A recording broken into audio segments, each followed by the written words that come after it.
फिलहाल आइए आगे बढ़ते हैं, अगली खबर का रुख करते हैं। सरकार प्राकृतिक गैस के उत्पादन को विनियमित करने, आपूर्ति बनाए रखने, सामान वितरण और उपलब्धता सुनिश्चित करने पर जोर दे रही है।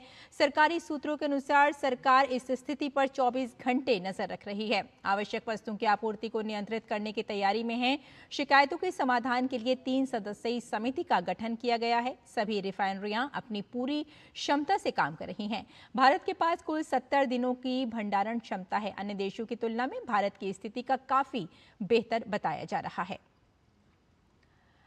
और देश में पर्याप्त ईंधन की जो बता रहे हैं कि पर्याप्त ईंधन है और स्थिति पर 24 घंटे नजर रखी जा रही है। आवश्यक वस्तुओं की आपूर्ति को नियंत्रित करने की तैयारी भी की जा रही है। यानी ईंधन की बात करें तो देश में पर्याप्त ईंधन है, किसी भी वितरक के पास पर्याप्त स्टॉक है। और साथ में आपको यहाँ ये भी बता दें कि घरेलू उत्पादन की अगर बात करें तो 10% की इसमें वृद्धि बताई जा रही है। और सभी जो रिफाइनरियां हैं अपनी पूरी क्षमता के साथ काम कर रही हैं। यानी देश की अगर बात करें, भारत देश की, तो यहाँ पर पूरी तरह से ईंधन मौजूद है और भारत के पास कुल 70 दिनों की जो भंडारण क्षमता है उसके बारे में बताया गया है। अन्य देशों की तुलना भी की गई है कि भारत के पास पर्याप्त ईंधन मौजूद है। और इसी खबर पर हमारे साथ निशांत राय जुड़ गए हैं, आइए उनके पास चलते हैं सीधे। निशांत, जिस तरह से हम देख रहे हैं कि देश में ईंधन की कमी नहीं है, तो सबसे पहले आपसे जानना चाहेंगे कि सरकार ने किस क्षेत्र में गैस की आपूर्ति में कटौती का भी फैसला बताया जा रहा है किया है। देखिए, सरकार की ओर से ईंधन को लेकर लगातार एक बात कही जा रही है कि सरकार की तैयारी पूरी है, जरूरत पड़ने पर जो है वो कदम उठाए जाएंगे, लेकिन देश में ईंधन की कमी कहीं भी नहीं आने दी जाएगी और इसको लेकर सरकार अपना पूरा प्रयास कर रही है।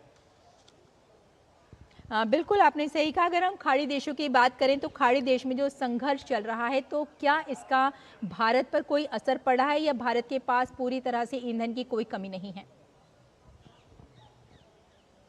देखिए, भारत इसको लेकर अपनी तैयारी कर रहा है और भारत के पास अपना रिजर्व मौजूद है और ऐसे में जो है अभी भविष्य को लेकर रणनीति बनाई जा रही है। सरकार अलग जगह एक्सेस कर रही है किस तरीके से और भी जगहों से हम ईंधन की पूर्ति कर सके आवश्यकता पड़ने पर। फिलहाल भारत में किसी भी प्रकार के ईंधन की कमी नहीं है और भारत सरकार इस कमी से लड़ाई करने के लिए भी पूरी तरीके से तैयार है ताकि देश में किसी भी आपात स्थिति में इसको निपटा जा सके। फिलहाल जो ईंधन का भंडारण है वो पर्याप्त मात्रा में है, जिसका चलते कहीं भी किसी भी सेक्टर में जो ईंधन है उस पर असर नहीं पड़ेगा।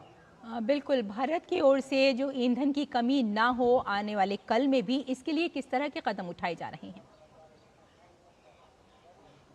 देखिए, सरकार जो तमाम देशों से ईंधन का जो आयात करती है उसमें हम और भी रास्ते देख रहे हैं, खासकर जो ईरान और वेस्ट एशिया में चल रहा है। ऐसे में सरकार किन किन जगहों पर और जगहों से हम लोग ईंधन की सप्लाई कर सकते हैं और खासकर उसका इस रूट पर असर ना पड़े जिस रूट पर फिलहाल वॉर चल रही है। सरकार तमाम विकल्पों पर विचार कर रही है और एक एक करके अगर कहा जाए तो विकल्पों को तलाश भी रही है। ऐसे में कहा जा सकता है कि सरकार जल्द ही जो है कोई बड़ा फैसला भी हमें देखने को मिल सकता है और स्टेट्स के साथ और देशों के साथ सरकार ईंधन सप्लाई पर चर्चा कर सकती है। लेकिन फिलहाल की अगर बात करें तो भारत में ऐसी स्थिति नहीं है। बिल्कुल, बहुत बहुत धन्यवाद इस जानकारी के लिए। फिलहाल यहाँ एक छोटा सा ब्रेक लेते हैं, जल्द हाजिर होते हैं। आप देखते रहिए DD न्यूज़।